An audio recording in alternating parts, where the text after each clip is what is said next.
This is a case which was uploaded to xeracdoctors.com with a little frustration in mind, considering that those margins are open. Not a very happy result for a nice crown. So let's take a look at the file.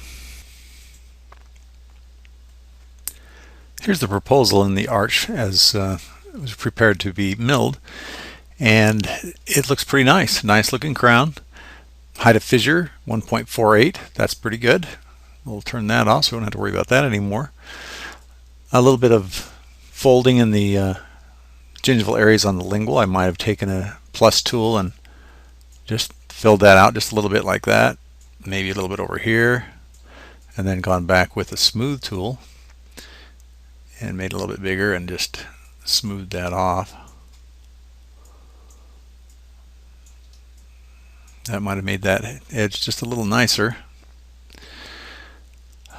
Taking the model off and looking at the contacts for Omnicam, those are great contacts, and I wouldn't expect them to be a problem as far as holding the restoration up in this area where the open margin was. So let's put the model back on and take a little bit closer look of a few concerns perhaps. Okay, let's take the restoration off, look at the preparation. Now, examining the restoration, it flows quite well. There's no very sharp line angles, and I'm going to have to be very picky, and I had to go over this many times to even find anything that might cause this problem. I'm going to go to the mill preview because I question a little bit the lingual margin. It looks a little rough in a few places, and I wonder about this bevel on the mesial buccal and possibly the mid facial there. Is that a bevel or is that right here? So let's go back to the mill preview and take a look. We'll add the model back on and take the block off. Model box is already open. Now the interesting thing about this is the buccal margin, and it looks pretty clean, pretty uniform all the way around.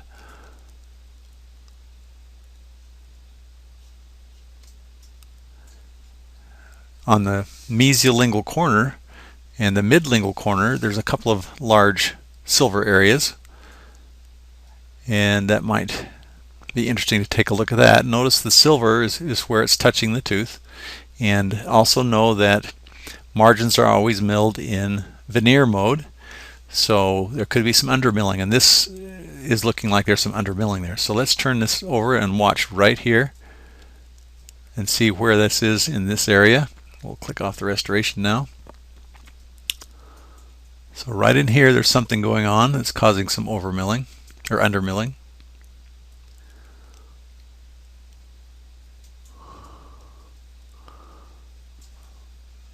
Go back and put the restoration back on. It was right here.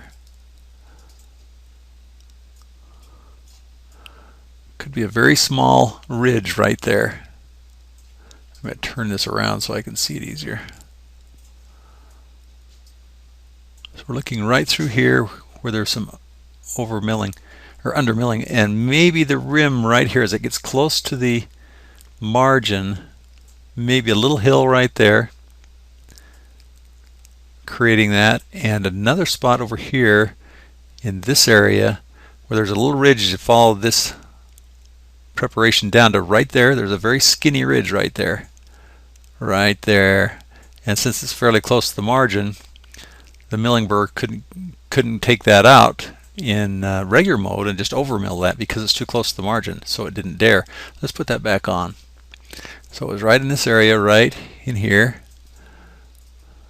Okay, there's that little ridge right there. It couldn't take it out because it was too close to the margin, so it could be holding up there. The problem with these undermilling areas that may be holding it up, this is the lingual margin, and we saw a big problem on the buccal margin. So let's focus on the buccal margin now. As we roll this up, see a little dimple there, and it looks like the margination was done inside that bevel, and that could become a problem. Let's take off the restoration and take a look. So the margin came inside this bevel, around here, and inside this bevel. Now this is a critical part. If we go back and look at the image of the milled crown on the tooth, we can see something quite interesting. Notice that the margin seems to be fairly close in this area here, but it's open in that area there. So perhaps it's touching here, leaving that open. If this were milled shorter, that may fit down more tightly. Let's have a look and figure out why. So this is the area we're talking about. Realizing that as the milling burr is coming around in this area, it's about 1.5 millimeters wide, 1.4, 1.6, anyway, about 1.5 millimeters. Now let's take a look. There's a little bit of a shelf, a little bit of a line angle right there.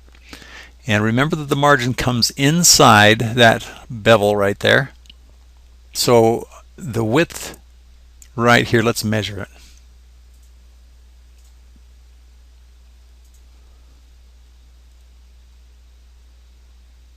From that shelf to that bevel edge where the margin was right there is only 0.6 of a millimeter. That may be part of the problem because the milling burr can't get inside this area right here on that corner, and it will undermill this. Even though it showed just a narrow part of silver around this corner, it's probably more of a contact right in here where it couldn't quite get all that corner out. It would hold all that up. So where it's touching here in that picture, it's open here because that's touching. And in this case, has nothing to do with the contacts. That is what I believe to be the problem with this particular case, is this little shelf and the narrowness of this corner. And that's where it was holding up. Now, if we take a look at the margination, there seems to be a little difficulty with marginating. Let's go back to the margins. And the operator here has chosen to separate the die from the rest of the model, which is not really a necessary thing to do. You don't need to cut that. But one way you can tell where your margins are, and here's where we're a little shy. And you can see that even in a wrinkle there in the design. That bevel right there is going to be difficult to mill out, and would be better if it were flattened out. But if you miss that right here, you can turn it upside down and open the model box like it already is, and you can kind of see that. So I'm going to go back and just from the underneath side remarginate that corner.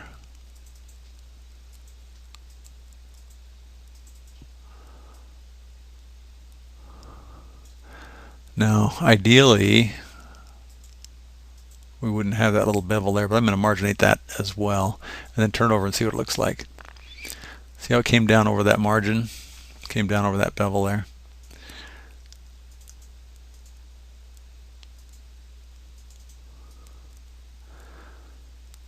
I doubt that would change that undermilling in this corner, but a way to check your margins to see where you really are would be doing this, going underneath and seeing any discrepancies. See if we can take this across here just for fun, clean that out. Now we can look at those margins from underneath, and this questionable in that brown area. Where do we really want to take that? But now this time I'll say I'm going to stay shy of that brown area and marginate there and see how that looks. I still went down just a little bit. So in preparation design, I think I would recommend probably dropping this margin in the preparation down to be something like that. I would have reduced that cusp a little bit more, and this one as well. I would have included this, but this is so thin here that you'd need to remove some of this tooth structure right here and gently carry this over, blend that just a little bit better. One more issue I see is The Omnicam, even though you may have all your margins, when you're looking at this dimension, when you're imaging it and you have a high margin like this, if you don't catch more of these undercut areas, this is areas that's manufactured, and almost every time that you have this fairly close to a margin, it creates some lumps. Makes it more difficult to read the margin. You can see those lumps here. You can see it over here. Let's put the model back on. Let's go back up to the design phase. You look at those lumps right here, right here. This is all due because of the unimaged portion there, and it creates a little bump above that for some reason. Notice that in my own cases, and it's really frustrating because you're not quite sure where that margin is because it manufactures those little bumps. It's always in this area just above where it has not been imaged. So with a few suggestions like that in technique for marginating and preparation design, you can see why a combination of the bevel with this bit of a line angle could create some issues for this particular case. Tough one to analyze because it's really pretty clean. I wouldn't even worry about this area here where the big pothole is, because that will just mill out. It'll overmill what it needs to. It just is not a problem. It's just those areas near margin with a sharp line angle here, a couple little bumps here, not probably of a lot of significance there, but these difficult spots, these corners here where you do have a little bit of a shelf there, a little bit of a line angle, and a narrow spot right there. This is really nitpicky because overall you'd expect a preparation like that to just seat very nicely.